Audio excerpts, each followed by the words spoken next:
आकाशवाणी केंद्र भोपाल से प्रस्तुत हैं प्रादेशिक समाचार। पहले मुख्य समाचार। भारत को नई दिशा देने वाली है शिक्षा नीति। 21वीं सदी में स्कूली शिक्षा पर बोले प्रधानमंत्री नरेंद्र मोदी। राष्ट्रीय शिक्षा नीति 2020 के तहत 21वीं सदी में स्कूली शिक्षा पर प्रधानमंत्री नरेंद्र मोदी ने कल वीडियो कॉन्फ्रेंसिंग के माध्यम से संबोधित किया। इस दौरान उन्होंने कहा कि आज हम अब सभी एक ऐसे लक्ष्य का हिस्सा बन रहे हैं जो हमारे देश के भविष्य निर्माण की नींव डाल रहा है, जिसमें नए युग के निर्माण के बीच पड़े हैं। नई शिक्षा नीति 21वीं सदी के भारत को नई दिशा देने वाली है। पीएम मोदी ने कहा कि पिछले 3 दशकों ने दुनिया का हर क्षेत्र बदल गया, हर व्यवस्था बदल गई। इन 3 दशक में हमारे जीवन का शायद कोई भी ऐसा पक्ष हो जो पहले जैसा हो, लेकिन वो मार्ग जिस पर चलते हुए समाज भविष्य की तरफ बढ़ता है, हमारी शिक्षा व्यवस्था को अब भी पुराने ढंगे पर चल रही थी। नई राष्ट्रीय शिक्षा नीति को लेकर प्रधानमंत्री ने कहा कि यह शिक्षा नीति भी नए भारत की नई उम्मीदों की नई आवश्यकताओं की पूर्ति का माध्यम है। इसमें सबसे पीछे 4-5 वर्षों की कड़ी मेहनत है। इस हर क्षेत्र में, हर दिशा, हर भाषा के लोगों ने इस पर दिन रात काम किया, लेकिन ये काम कभी पूरा नहीं हुआ है। पीएम मोदी ने कहा कि मुझे खुशी है कि राष्ट्रीय शिक्षा नीति को लागू करने का अभियान में हमारे प्रधानाचार्य शिक्षा पूरे उत्साह से हिस्सा ले रहे हैं।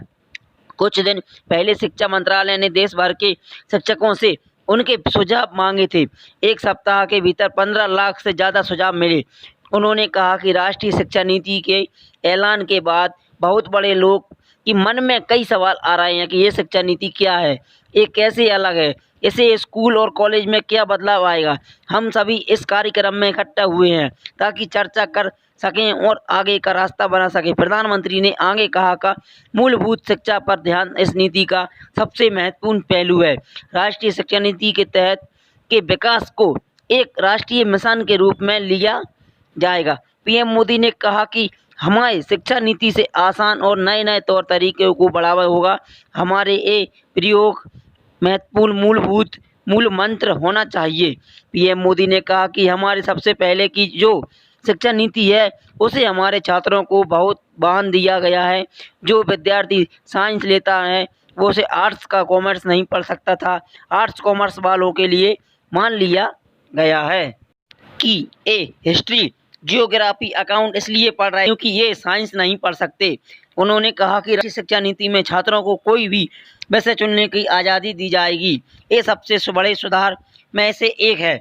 अब हमारे युवाओं को विज्ञान, कला या कॉमर्स की किसी एक ब्रैकेट में फिट होने की ज़रूरत नहीं है। देश के छात्रों को प्रतिभा को अब पूरा मौका मिलेगा। प्रधानमंत्री ने आगे कहा कि सीख तो बच्चे तब भी रहे होते हैं कि जब खेलते हैं, जब वो परिवार की बात कर रहे होते हैं और वो बाहर आपके घूमने जाते हैं तो लेकिन अक्सर माता पिता भी बच्चों से ये नहीं पूछ सकते थे कि सीखा क्या। वो भी यही पूछते हैं कि मार्क्स कितने आए। हर चीज़ यही आकर अटक जाती है।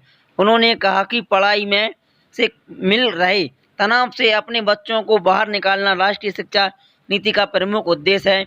परीक्षा इस तरह होनी चाहिए कि छात्र पर इनका बेवजह दबाव न पड़े। कोशिश ये होनी चाहिए कि केवल एक परीक्षा से विद्यार्थी को मूलभूत न किया जाए। मोदी ने शिंजो आबे से की फोन पर बात। प्रधानमंत्री नरेंद्र मोदी ने बृहस्पति को जापान के अपने समकक्ष शिंजो आबे से टेलीफोन पर बात की और दोनों देशों के संबंधों को मजबूत करने में उनकी व्यक्तिगत प्रतिष्ठा के लिए उनका आभार व्यक्त किया। विदेश मंत्रालय ने कहा कि मोदी ने आबे को जापान की नई सरकार के साथ निपटाना का काम करने के लिए अपने इरादे से अवगत कराया और उन्हें भविष्य के लिए शुभकामनाएं दी। इस वार्ता के दौरान दोनों नेताओं के विश्वास व्यक्त किया गया कि पिछले कुछ सालों के दोनों देशों के बीच की साझेदारी को जो मजबूत गति मिली है वह भविष्य में भी निर्माण जारी रहेगी। उल्लेखनीय है कि जापान के सबसे लंबे समय तक प्रधानमंत्री रहने वाले आबे ने पिछले महीने स्वास्थ्य कारणों के पद से इस्तीफा दे दिया था। विदेश मंत्रालय ने कहा कि प्रधानमंत्री मोदी ने दोनों देशों के संबंधों को मजबूत करने के प्रधानमंत्री आबे की व्यक्तिगत प्रतिष्ठा के लिए उनका आभार व्यक्त किया। दोनों नेताओं ने भारतीय स्वतंत्र बलों और जापान के आत्मरक्षा बलों के बीच आपूर्ति और सेवाओं के उत्पादन प्रदान संबंधी समझौते पर हस्ताक्षर किए जाने का स्वागत किया। विदेश मंत्रालय ने कहा कि उन्हें सहमति जताई है कि यह समझौता दोनों देशों के रक्षा सहयोग को यह और गहराई देगा तथा हिंद महासागर क्षेत्र में शांति और सुरक्षा के योगदान करेगा।